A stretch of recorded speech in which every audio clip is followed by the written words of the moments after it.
दितेर जठर निर्विष्टम, माने दिति की जठर माने पेट, दिति के उदर में जब से ये उदर में ये गर्भ धारण किया है दिति ने, तब से क्या हो रहा है?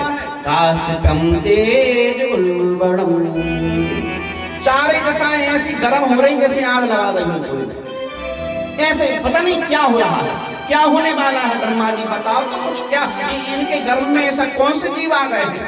जब से आए हैं ताबे भी गुना प्राप्त हो, जब से हमने देखा है इस वर्तमान समय में क्या कि प्राप्त पार्षद प्रवरौ हरे हैं, उनके दिति के गर्भ में ऐसे कौन से जीव आ गए हैं, ऐसा कौन से गर्भ में गर्भस्थ शिशु आ गया है कि जब से आया है कि चारों दिशाओं में ऐसा लग रहा है जैसे कोई प्रज्वलित कोई अंगारे बरसने लगे हों, अपशगुन हो रहे हैं। ऐसा कौन आ गया? क्या हुआ हमारा? बताओ। ब्रह्मा जी से पूछा।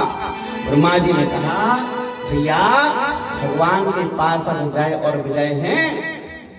चारों बाल के ऋषि जब भगवान नारायण के दर्शन करने को गए, इन्होंने दरवाजे पे रोक दिया, भीतर नहीं जा सकते हैं। चौपाई में कि द्वारपाल, एक चौपाई नहीं कि द्वारपाल हरि के प्रिय दो, द्वारपाल हरि के प्रिय दो, जय जान सबको, द्वारपाल हरि के प्रिय दो, जय जान सबको। ये जब भगवान के द्वारपाल है, ये भगवान के द्वारपाल है वैकुंठ में, तो ये फिर ये जन्म क्यों ले रहे? ये गर्भस्थ कैसे हो गए? तो बोले चारों बाल के ऋषियों को इन्होंने भगवान के दर्शन करने को रोक दिया था, और उन्होंने जब रोका तो चारों बाल के ऋषियों ने श्राप दिया कि जाओ, तुमने हमें रोका है, भगवान के दर्शन करने में तुम बाघ बने हो, 3 जन्म तक तुम राक्षस बनोगे। और जब ऐसा कहा तो दोनों आकर के चरणों में पड़ गए, क्षमा मांगने लगे, हम तो अपना कर्तव्य निभा रहे थे, सिक्योरिटी गार्ड हो गए।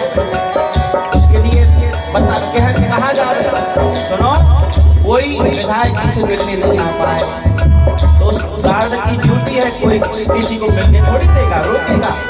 अब कोई गुस्सा हो जाए तो हो जाए, तो उनको भी आगे बिना भगवान की आज्ञा के कोई वैकुंठ में भगवान के दर्शन को थोड़ी जा सकता था। ये द्वारपाल थे, तो इन्हें रोक दिया, भाई अपनी ड्यूटी निभाई। लेकिन चारों बाल से विरोधित हो गए और श्राप दे दिया। तो क्या हुआ? 3 जन्म तक राक्षस हो गए। वही द्वारपाल है, द्वारपाल द्वारपाल हरि के प्रिय दो, जय जान सबको, द्वारपाल हरि के प्रिय दो, जय जान सबको। विप्र श्राप दोनों भाई, विप्र श्राप दोनों भाई, तामस असुर तिन पाई, तामस असुर देह तिन पाई। श्री राम जय राम, जय जय राम, श्री राम जय राम, जय जय राम, श्री राम जय राम, जय जय राम,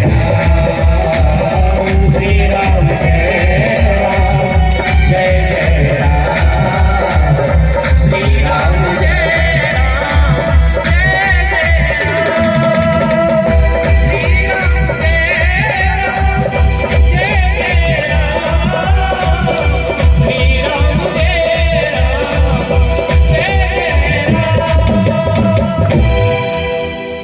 सुनिए भैया, चारों बाल ऋषि कोई साधारण थोड़ी थे, साधारण ऋषि थोड़ी थे, जिनकी गति तीनों लोगों में थी, जहां जाते थे सीधा प्रवेश मिलता था।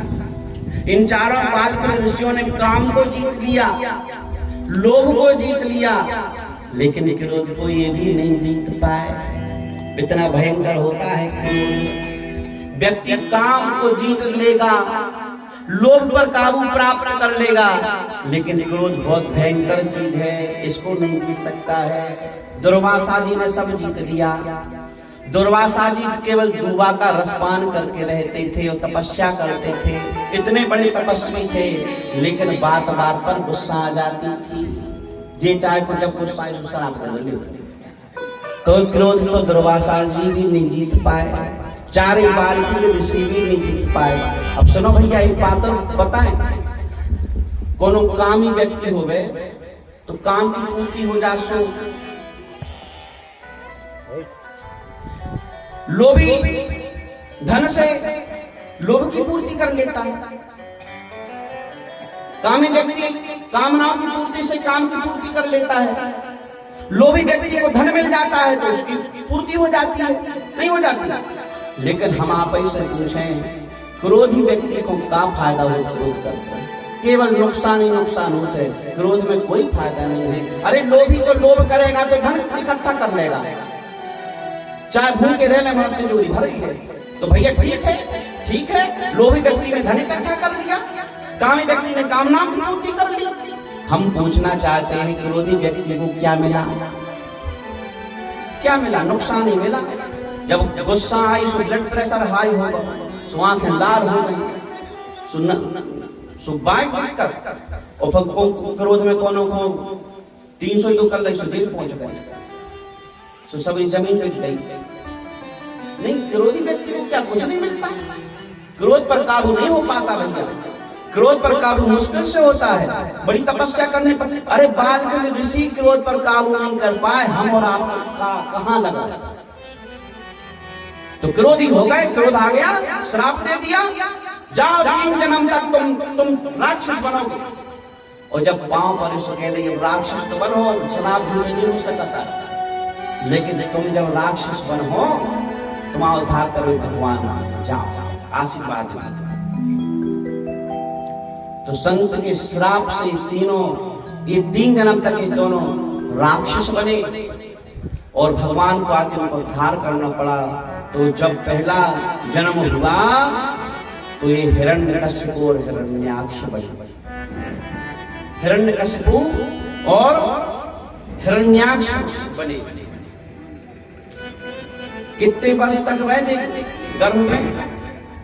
बोले पूर्णे वर्ष सते साध्वी, पूर्णे वर्ष सते साध्वी, पुत्रौ प्रसूसु यमौ। यानी 100 वर्ष तक, 100 साल तक के गर्भ में रहे। और जुड़वा भाई, जुड़वा जन्म लो तो जुड़वा भाई है, हिरण्यकशिपु बिल्कुल जुड़वा भाई। 100 साल तक उधर में रहे, जुड़वा भाई के रूप में जन्म लो, और जन्म लेने के साथ बड़े हो गए। जन्म इनको लालन पोषण नहीं करने पर हो, जन्म लो और सीधे बड़े हो गए। अच्छा, हिरण्य हम के हैं, हिरण्याक्ष माने को, हिरण्याक्ष माने को, हिरण्याक्ष माने हिरण्य माने सोना स्वर्ण, और अक्ष माने दृष्टि। हिरण्याक्ष जिसकी स्वर्ण पर ही, संपत्ति पर ही दृष्टि हो गए, चारों तरफ से कमा के, जहां से बने, न्याय से अन्याय से, नीति से अनीति से, जैसे बने 100 रुपया दे के चाहे 25 रुपया ब्याज लेने पड़े, जो हो सो हो जाए। बेचारो आदमी 6 महीना में चुका दी की संपत्ति 6 महीना में चुका के फ्री होगा, बोलो 6 साल में और ब्याज लेता रहो, वो पता ही नहीं पड़ोगे हम 6 महीना में जब पूरी चुका चुके थे, उन्होंने ऐसी लिखा पड़ी भाई 6 साल में चुका रहा है, ऐसी संपत्ति खत्म करे वाला हिरण्याक्ष कहा था। हिरण्याक्ष है वो। जैसे बने, नीति से अनीति से, न्याय से अन्याय से जैसे बने, बस हम संपत्तिवान हो जाएं, हमारे पास धन के भंडार भर जाएं, ऐसा जो व्यक्ति है भैया वो हिरण्याक्ष जैसा होता है। और हिरण्यकशिपु माने कौन? हिरण्यकशिपु माने कौन?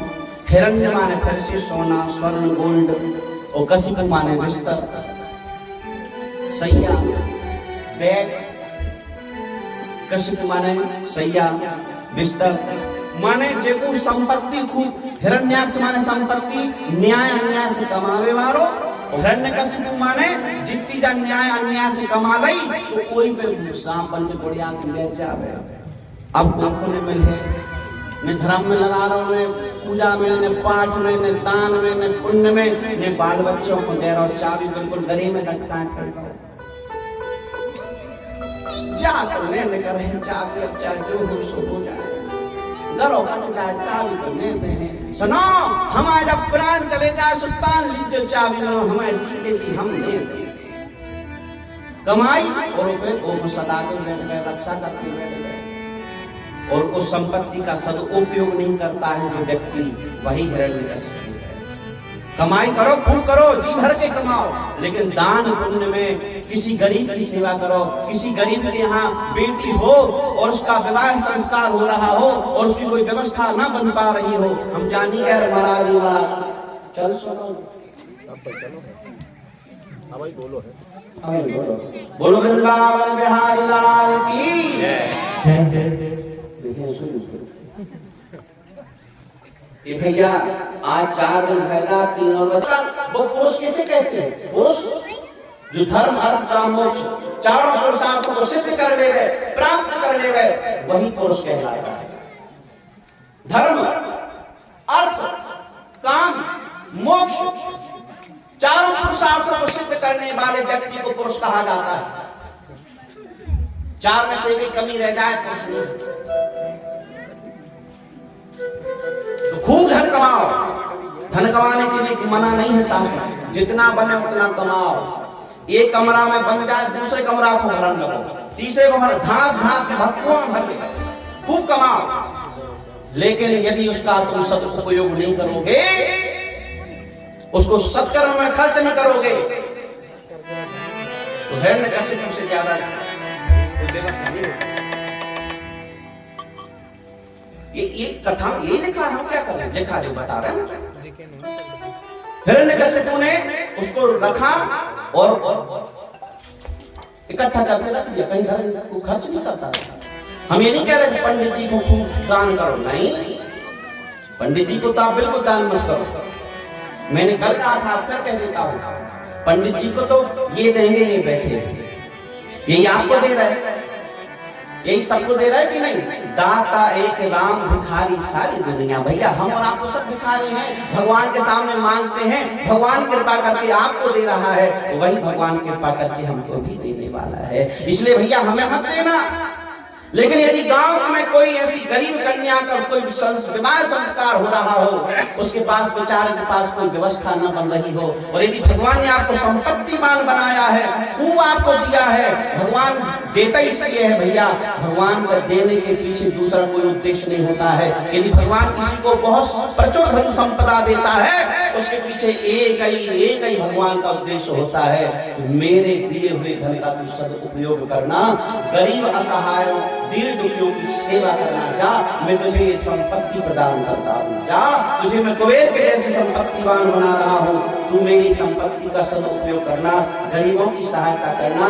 गरीब में कोई बेटी हो, उसको अपनी बेटी मान करके उसका विवाह पाणीकरण संस्कार कराना। यदि कोई बेटा बेटी को पढ़ा नहीं पा रहा हो, तो तुम उसको स्कूल का खर्च उठाना। जाओ, मैंने तुम्हें संपत्ति इसीलिए दी है, इसका उपयोग करना, सदुपयोग करना। यदि केवल तुमने अपने सुख के लिए संपत्ति को इकट्ठा किया, खुद के ऊपर खर्च कर रहा है, ये संपत्ति का दुरुपयोग है भैया, ये संपत्ति का दुरुपयोग है। और यदि किसी के लिए तुम कर रहे हो अपनी संपत्ति से और व्यक्तियों को सुखी कर रहे हो, ये संपत्ति का सदुपयोग है। हमको संपत्ति का दुरुपयोग नहीं करना है, हमको तो संपत्ति का सदुपयोग करना है। ये कथा हमको यही शिक्षा देती है। परंतु हिरण्यकशिपु ने संपत्ति बहुत इकट्ठी की पर उसका सदुपयोग नहीं किया, कभी दान में नहीं दिया, पुण्य में नहीं दिया, किसी के काम नहीं आया। हिरण्याक्ष ने तो धरती को